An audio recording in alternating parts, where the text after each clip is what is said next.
So what if I told you that the person sitting in the waiting room, furiously reviewing their notes, the candidate who prepared the absolute hardest for the job interview, is biologically the most likely to fail it? It sounds completely backwards, I know, but from a neurological standpoint, it is a highly predictable outcome. Right. And welcome to this deep dive, by the way. I'm your host, and I'm here with our resident expert to really get into the weeds on high pressure performance. Thanks for having me. I'm always excited to dig into this stuff. Me too. And today, our mission is to figure out why we freeze up when it matters most. Because it sets up this agonizing experience that, honestly, we have all had. You know that feeling. You walk out of the office building, you get to your car, you put your hands on the steering wheel, you finally exhale, and suddenly, out of nowhere, the exact perfect answer just drops into your mind. Oh, yeah. It is literally the most frustrating clarity in the world. It really is. You're sitting there thinking, I knew that answer. I mean, I've known that fact for years. I am intimately familiar with my own resume. Why couldn't I say those words out loud 10 minutes ago? Exactly. And the immediate internal reaction is just to beat yourself up. We think it means we aren't smart enough, or we lack grace under pressure, or we just aren't cut out for the role. Which is a fundamental misinterpretation of what your body is doing. What you're experiencing is a deeply studied phenomenon called choking under pressure. Okay. And it has almost nothing to do with your baseline intelligence or your professional competence. It has absolutely everything to do with how your brain processes the concept of evaluation. So if you take away anything today, let it be this. Your mind isn't broken. Right. Your intelligence didn't evaporate. Your nervous system is just responding to a perceived threat. Okay, let's unpack this. Because to fix the freeze, we really need to look under the hood. Let's talk about the biology of what is actually happening in the room. Yeah, let's do it. So our sources for this deep dive are a collection of psychological and neuroscientific guides on high-pressure performance. And the core premise is that the moment you sit down across from a hiring manager, your brain quietly asks itself a single primal question. Am I safe, or am I being evaluated? And socially speaking, being evaluated is treated by the brain as a dire threat. Wow. Yeah, the possibility of being judged, found lacking, and ultimately rejected from a group that activates the exact same alarm circuitry in your brain is physical danger. It triggers the amygdala, which operates as your brain's primal evolutionary alarm system. So functionally speaking, your brain hasn't really updated its software. I mean, it doesn't know the difference between a panel of corporate hiring managers and like a predator in the wild. In that specific fraction of a second, no, it does not. The amygdala sends out a distress signal, and your body launches into a full-blown stress cascade. So what does that actually look like inside the body? Well, cortisol levels spike. Your heart rate speeds up to pump more oxygen. And crucially, your blood flow is literally redirected. Your sympathetic nervous system routes blood away from internal organs and rushes it toward your major muscle groups. Like the ones you'd use to run away? Exactly. The ones that would help you physically fight off an attacker or sprint out of the building. Which means blood and metabolic resources are being pulled directly away from the one place you actually need them. Precisely. Right. It pulls resources away from the prefrontal cortex. That is the highly evolved region of your brain located right behind your forehead. It is responsible for language retrieval, working memory, calm reasoning, and structured, logical thinking. It's like a fire alarm going off in a library. Yes. Like the books are all still on the shelves, the information hasn't disappeared. But the building's security system has completely locked the doors, and the librarian has fled the building because it thinks the structure is burning down. That is a brilliant way to visualize it. The knowledge you need for the interview is sitting right there, but the stress response has basically revoked your access to it. The library is completely intact, but you are temporarily locked out of the catalog. So if the door is locked, the logical instinct for most of us is to assume we just need to, push harder. We think if I just memorize more, if I practice my answers 50 more times, I can force that door open with pure preparation. And that instinct makes total logical sense on the surface. But here's the catch. Over-preparing in the wrong way is the exact mechanism that triggers the lock in the first place. Wait, what? Here's where it gets really interesting. Are you telling me the candidates who prep the most obsessively, the ones who rehearse every single syllable, are actually the most vulnerable to this biological freeze? Surprisingly, yes. And to understand why, we have to look at cognitive scientist C.M. Beilock's research on a concept called explicit monitoring. Explicit monitoring. Okay, what is that? Think about any skill you have practiced heavily. Eventually, it becomes automatic. It flows without you having to think about the micro movements. But when you add the intense pressure of an interview, your brain suddenly panics and tries to consciously oversee and control a process that usually runs on its own. Oh, I see. It's like typing on a keyboard. Like if I'm just writing an email, my fingers fly. I don't even look at the keys. But the second I actually stare at my fingers and consciously try to remember where the K key is, I completely forget how to spell. My hands freeze up. Exactly. Or it's like a golf swing. The moment you consciously narrate what your left elbow is doing during the backswing, the ball goes straight into the trees. Right, because you're thinking too hard about it. Because that conscious narration in your head, that explicit monitoring, takes up massive amounts of bandwidth. Yeah. Your working memory is essentially a small chalkboard. You only have so much space to write on it. If you fill that chalkboard with self-conscious narration about your posture, your tone, and trying to remember the exact sequence of a script you wrote, there is just no room left to formulate a clear, dynamic answer to the interviewer's actual question. Which makes over-rehearsing a word-for-word script incredibly dangerous then. It's too, brittle. Highly brittle. If pressure knocks out just one single word from your memorized sequence, the entire structure collapses because you haven't trained your brain to think flexibly. And there's a story in the sources about this, right? Yeah, the source material shares a really telling story about a professional named Sarah. She was up for a major executive promotion. She knew her department inside and out, but she had over-rehearsed the exact financial figures of a complex project she led. She probably had a rigid monologue planned out in her head. She did. So she's sitting in the interview, the panel asks about the project, she starts her script, and mid-sentence, one specific decimal point slips her mind. Because she was relying on a rigid, memorized track, her mind couldn't pivot. She went completely blank. She sat there in silence and left the room convinced she had ruined her career. But the sources say she adjusted her strategy for her next interview. She did. She abandoned the word-for-word script entirely. Instead, she practiced flexible retrieval. Meaning she just winged it. Not quite.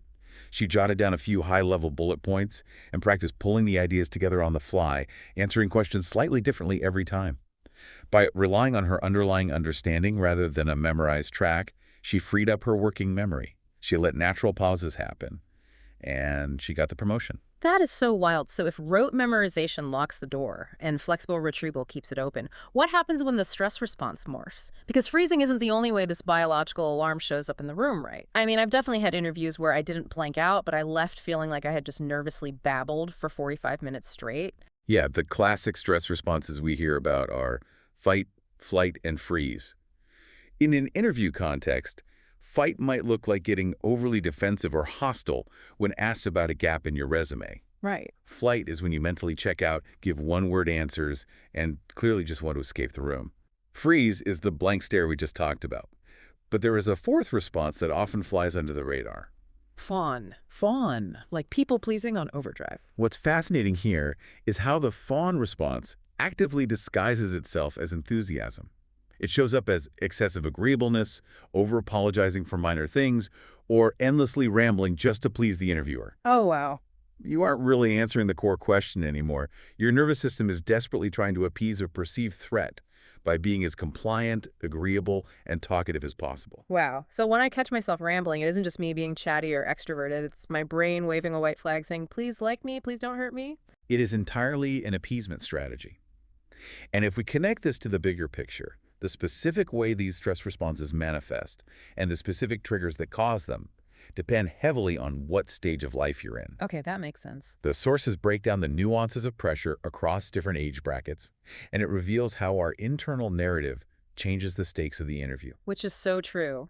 The pressure of getting a job at 24 feels fundamentally different than it does at 44. The biological alarm is the same, but the threat we are perceiving completely morphs. It absolutely morphs. In your early to late 20s, what researchers call the identity formation years, an interview often feels like a direct referendum on your core worth. Because you're figuring out who you are. Exactly. You are heavily engaged in peer comparison, looking at where your college friends are working. So a rejection feels like a personal invalidation of who you are. Then you shift into the 28 to 35 bracket. The pressure cooker years. The sources refer to it as pressure convergence. This is the window where career ambitions, mounting financial realities like mortgages or childcare, and personal relationship timelines all smash into each other simultaneously. That sounds exhausting. It is. The fawn response peaks here because the stakes feel existential. Every interview feels like it dictates the entire trajectory of your adult life. Then you move into the 35 to 45 window, which the research calls the habit calcification years. This is a dangerous mental trap, honestly. Yeah, how so? Well, this is where you might have bombed a few interviews in your late 20s and you've slowly convinced yourself, I'm just a bad interviewer. I'm just someone who chirks. You start viewing it as a permanent personality trait, ignoring the fact that the brain remains highly neuroplastic and capable of rewiring those stress responses. That is spot on. And finally, the 45-plus stage, the purpose reckoning stage. The quiet, insidious saboteur here is the fear of being too late or too old. There was a compelling example in the research about a man named Michael. He was in his early 40s, attempting a major career pivot after 12 years in a single industry. Oh man, the vulnerability of doing that in your 40s is massive. You're starting over at the bottom, competing with people 10 years younger. It is incredibly daunting. And in his first few interviews in this new field, a very specific thought kept hijacking his working memory. I'm too old to be starting over. Just playing on a loop. Exactly. The interviewer would ask a technical question, and mid-sentence, that insecurity would flash in his mind. He was physically in the room, but cognitively, his prefrontal cortex was entirely consumed by fighting that internal narrative. He was basically debating himself while trying to answer the question, how did he break that cycle? He utilized a psychological tool called effect labeling. Before his next interview, instead of trying to suppress the fear, he explicitly named it out loud to himself. Yeah, he sat in his car and said, "This feeling is the fear of being behind. It is a feeling. It is not evidence that I am actually behind." By articulating it, he moved the processing of that emotion from the panic-driven amygdala to the logical prefrontal cortex. He created cognitive distance. Which brings up a really crucial distinction, I think. We've talked extensively about what happens in the room and the life stage narratives playing in our minds. But the sources highlight a whole different category of invisible saboteurs. Right. These are the things that trigger the stress cascade before anyone even shakes your hand. The biological freeze often starts before you even reach the lobby of the building. This is the danger of anticipatory anxiety. The American Psychological Association has published extensive research showing that the dread and rumination building up in the days and hours before an event is frequently more disruptive to your cognitive performance than the event itself. That is wild. And this raises an important question. What are we physically doing to our bodies in the 24 hours leading up to an interview? Well, honestly, we're usually doing everything wrong. I look at American hustle culture, and it is the exact opposite of what a functioning prefrontal cortex needs. Oh, absolutely. We are culturally conditioned to believe that if you really care about the opportunity, you need to be grinding right up to the very last second. You sleep 3 hours to prep, you wake up, slam a massive iced espresso on an empty stomach to get hyped up, you eat a pastry for a quick sugar rush, and then you sit in the waiting room furiously scrolling through your notes on your phone, trying to cram one last detail into your brain. Biologically speaking, you are systematically dismantling your brain's ability to perform. You've just described the perfect biochemical recipe for a systemic freeze. It's basically a disaster. Let's break down the mechanisms of why that routine is so destructive. A large dose of caffeine on an empty stomach dramatically spikes cortisol production and accelerates your resting heart rate. Your nervous system interprets that specific physiological state as panic. The body says, "My heart is racing, I must be in danger." So your internal alarm bells are ringing at full volume before the interviewer even opens the door. You are literally artificially inducing a panic attack with a latte. Precisely. Then you add mild sleep restriction. Studies show that even one single night of fragmented or shortened sleep directly impairs the prefrontal cortex.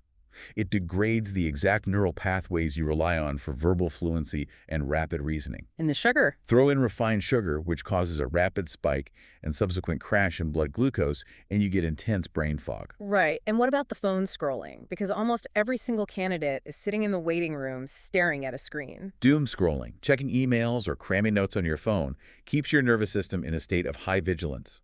It fragments your attention and dysregulates your dopamine baseline.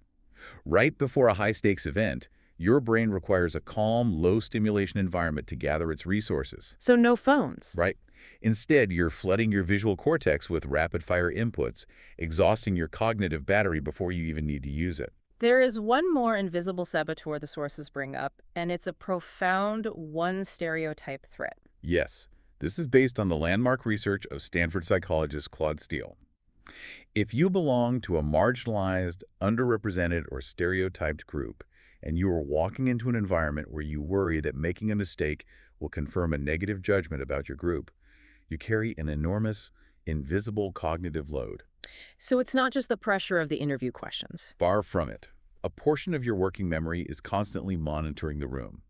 You are scanning the interviewer's microexpressions, looking for signs of bias, and actively trying to suppress the anxiety of representing an entire demographic. That hypervigilance literally consumes the metabolic energy and working memory you need to articulate your answers. It's like trying to solve a complex math problem in your head while simultaneously balancing a glass of water on top of your head. The math itself might not be that difficult for you, but your brain is spending 50% of its energy just making sure the glass doesn't drop. You're exhausted before you even get to the second equation. That is an incredibly accurate analogy. The cognitive load is fractured. So what does this all mean for the listener? We understand the biology of the amygdala hijack. We know the traps of explicit monitoring and brittle scripts. We've explored our life stage triggers, the irony of hustle culture, and the heavy burden of stereotype threat. How do we actually hack this biological system? Let's get into the tactical toolkit. The sources outline a very practical, science-backed approach, synthesized into specific steps. Let's start with the pre-interview preparation phase. Okay, what do we do? We establish that silently rereading notes or memorizing scripts creates a false sense of security. Instead, you need to practice retrieval out loud. Stand in your kitchen, look at the wall, and speak the answer into an empty room. This physically trains the neural pathway between your brain and your vocal cords, the exact pathway you will need to rely on under pressure. Okay, so we've trained the pathway. Now I'm in the waiting room. If I can't drink espresso and I can't look at my phone to distract myself, what am I supposed to do with all that nervous energy? You focus on regulating your nervous system. The first tool is sensory grounding. It's commonly known as the 5-4-3-2-1 method. I've heard of that. Look around the room and silently name 5 things you can clearly see. Then 4 things you can physically feel, like the texture of the chair. Then 3 things you can hear. This exercise forcefully pulls your brain out of the future-oriented anticipatory dread and anchors it in the present physical reality of the room. And breathing, right. The sources heavily emphasize using the body to send safety signals back up to the brain. Absolutely. Respiration is the fastest way to alter your autonomic nervous system. Box breathing is a staple for a reason. Inhale for 4 seconds, hold for 4, exhale for 4, hold for 4. Alternatively, the sources highlight the physiological sigh, heavily researched and popularized by the Huberman Lab. What does that look like? It consists of 2 quick, sharp inhales through the nose, followed by 1 long, extended exhale through the mouth. Wait, why the double inhale? What does that actually do? It is a mechanical override for your lungs. When you are stressed, your breathing becomes shallow, and the tiny air sacs in your lungs, the alveoli, actually begin to collapse. Yeah. That double inhale physically pops those alveoli back open, maximizing the surface area of your lungs. Wow, okay. Then, the long exhale allows you to offload a massive amount of carbon dioxide in one breath. Doing this drops your physiological arousal almost instantly. It sends a direct chemical message to your amygdala saying, the threat is past, we are safe. That is incredible. Okay, so the body is physiologically calmer. How do we prep the mind in those final moments? We mentioned, Michael, using affect labeling. Yeah. Naming the fear to distance yourself from it. You pair that with visualization. Let me push back on that for a second. I'm a little confused. Athletes are literally taught to visualize absolute success. They visualize the perfect golf swing or the perfect race down to the millisecond. Why are you telling me that visualizing a flawless, perfect interview is a bad idea? Because an interview is not a controlled physical environment like a golf swing. It is a dynamic social interaction. If you only visualize a flawless performance where you never stutter and the interviewer smiles the whole time, you are setting a brittle expectation. Oh, I see. The moment you stumble on a word in reality, your brain flags a massive error. It thinks, this isn't what we planned. The whole thing is ruined and the panic sets in. Ah, so the perfection becomes a trap. Yes.